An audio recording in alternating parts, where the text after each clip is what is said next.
안녕하세요. 자, 오늘은 형법 정당방위 관련된 문제를 보겠습니다. 18년도 해경 간부 시험 문제입니다. 자, 격번에 정당방위의 성립 요건으로서의 방어 행위는 순수한 수비적 방어뿐만 아니라 적극적 반격을 포함하는 반격 방어의 형태도 포함된다라고 했죠. 정당방위는 일단 기본적으로 기억하실 게 정당방위는 방위죠, 방위. 방위라는 것은 불법, 부정, 이 불법에 대해서 우리가 대항을 하는 겁니다. 그래서 불법에 대해서 적법하게, 정당방위는 적법한 거니까요. 또는 정의죠. 그래서 불법 대 적법, 부정 대 정, 이런 관계라고 해요. 그러면 당연히 정당방위는 요 상대방이 불법이에요. 불법은 우리 법에서 이렇게 하죠. 정은 부정에, 적법은 불법에 양보할 수 없다 그럽니다. 양보할 수 없기 때문에 여기에 대해서 공격하는 형태의 방어도 허용을 해줘요. 불법이기 때문에. 그래서 공격하는 형태의 반격 방어의 형태도 포함된다라는 거.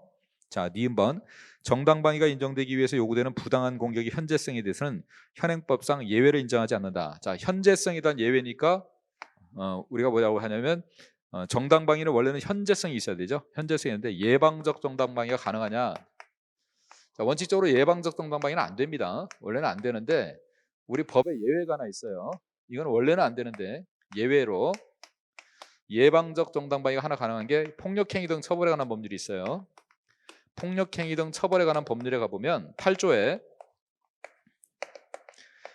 예방적 정당방위를 허용을 하고 있습니다. 8조에서 흉기 등을 들어가지고 흉기 등을 들고 이렇게 폭력행위 등 처벌에 관한 법률에 해당되는 행위를 하게 되면 이거를 예방하기 위한 정당방위를 허용을 하고 있어요. 이렇게 예외 조항이 하나 있다는 거 알아두십시오.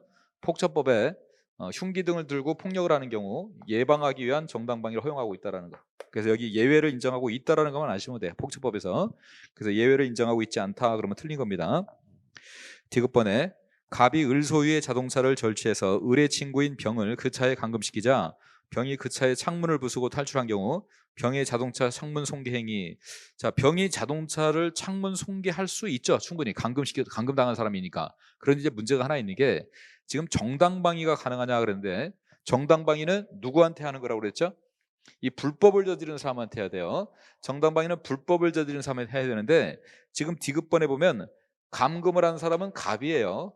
감금을 한 사람은 갑입니다. 그러면 갑에 대해서 정당방위를 하는 건 괜찮아요. 뭐 갑을 때린다거나 이런 건 괜찮은데 문제는 이 차 주인이 갑이 아니라 차 주인은 을이에요. 자, 을 소유 자동차를 부쉈습니다.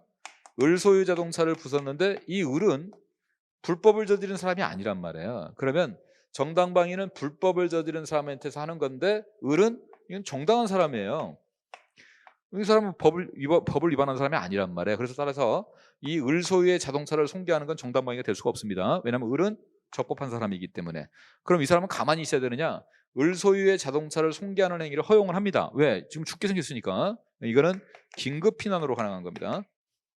긴급 피난으로 가능한 것이지 정당방위는 안 된다는 거. 정당방위는 불법을 저지른 사람에 대해서 하는 거기 때문에 요 사례 같은 경우는 갑에 대해서 어떤 걸 해야 정당방위가 되는 건데 자동차를 부쉈는데 이 자동차가 을 소유란 말이에요. 을 소유. 을은 아무 죄가 없는 사람이죠. 그래서 을한테 손해를 끼쳐버리면 안 됩니다. 그래서 을한테 손해를 끼치는 정당방위는 허용이 될 수 없어요. 다만 긴급 피난은 가능하죠. 우리 긴급 피난이 가능한 이유는 긴급 피난은 정당방위와 다른 점. 긴급 피난은 부정대 정이 아니라 적법에 대한 적법이에요. 정대정이에요. 정대정. 정당한 거에 대해서 긴급 피난이 적법이니까 적법한 거에 대해서 긴급 피난을 저지르는 겁니다. 그래서 긴급 피난은 적법한 사람한테도 할 수가 있어요. 그래서 이 을한테 긴급 피난을 할 수는 있어요. 그러나 을한테 정당방위를 할 수 없습니다. 왜냐하면 을이 법을 위반한 사람이 아니기 때문에, 을이 불법인 사람은 아니기 때문에. 그래서 거기 자동차 창문 손괴가 정당방위에 해당한다가 틀린 겁니다. 정당방위가 아니라 긴급 피난이에요. 긴급 피난. 그래서 우리 정당방위하고 긴급 피난은 부정대 정의다, 정대 정의다 관계를 잘 기억하셔야 돼요. 정당방위는 부정에 대한 정당방위이기 때문에 불법을 저지른 사람이기 때문에 그 사람에 대해서 공격을 할 수도 있지만 꼭 불법을 저지른 사람한테만 할 수 있는 겁니다. 정당방위는. 근데 긴급 피난은 정대정이에요. 그 얘기는 적법한 사람한테도 할 수 있다는 겁니다. 그럼 아무 잘못 없는 사람한테도 긴급 피난 행위를 할 수 있다는 겁니다. 그래서 정대 정의 관계가 긴급 피난이기 때문에 정당 방위하고 잘 구분을 해두셔야 됩니다. 그래서 디귿번은 정당 방위가 아니라 긴급 피난입니다. 긴급 피난. 자, 니을번에 긴급 피난 적법이죠. 정당 방위는 불법, 부정에 대해서만 할 수 있다고 그랬죠. 그럼 긴급 피난 자체가 적법이기 때문에 긴급 피난에 대해서는 정당 방위를 할 수가 없습니다.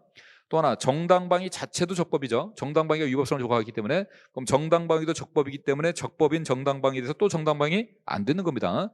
정당 방위는 위법, 불법, 부정에 대해서만 할 수 있는 거예요. 따라서 그 앞에 긴급 피난에 대해서 정당 방위가 인정된다 그러면 틀립니다. 그럼 비교를 해서 긴급 피난에 대해서 긴급 피난을 할 수 있을까요, 없을까요? 그건 돼요. 왜냐하면 긴급 피난은 적법에도 할 수 있기 때문에.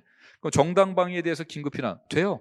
긴급 피난은 적법에 대해서 할 수 있기 때문에. 그래서 긴급 피난에 대한 긴급 피난도 되고 정당 방위에 대한 긴급 피난도 다 됩니다. 긴급 피난은 적법한 사람한테도 손을 끼칠 수 있기 때문에. 그러나 정당 방위는 부정대정이라는 걸 아셔야 돼요. 꼭 불법을 저지른 사람한테만 할 수 있습니다. 그거 좀 주의해 두시고. 그래서 긴급 피난에 대한 정당 방위는 인정된다. X. 자, 미음번 싸운 거죠. 우리 대법원 판례 싸우는 거 정당 방위로 인정 안 하죠. 그래서 정당 방위로 인정되지 여지가 없고 과잉 방위도 인정 안 합니다. 그래서 과잉 방위가 될 수 있다. X. 그래서 우리 설문에서 맞는 것은 기억 하나만 맞습니다. 나머지 다 틀렸습니다. 자, 수고했습니다.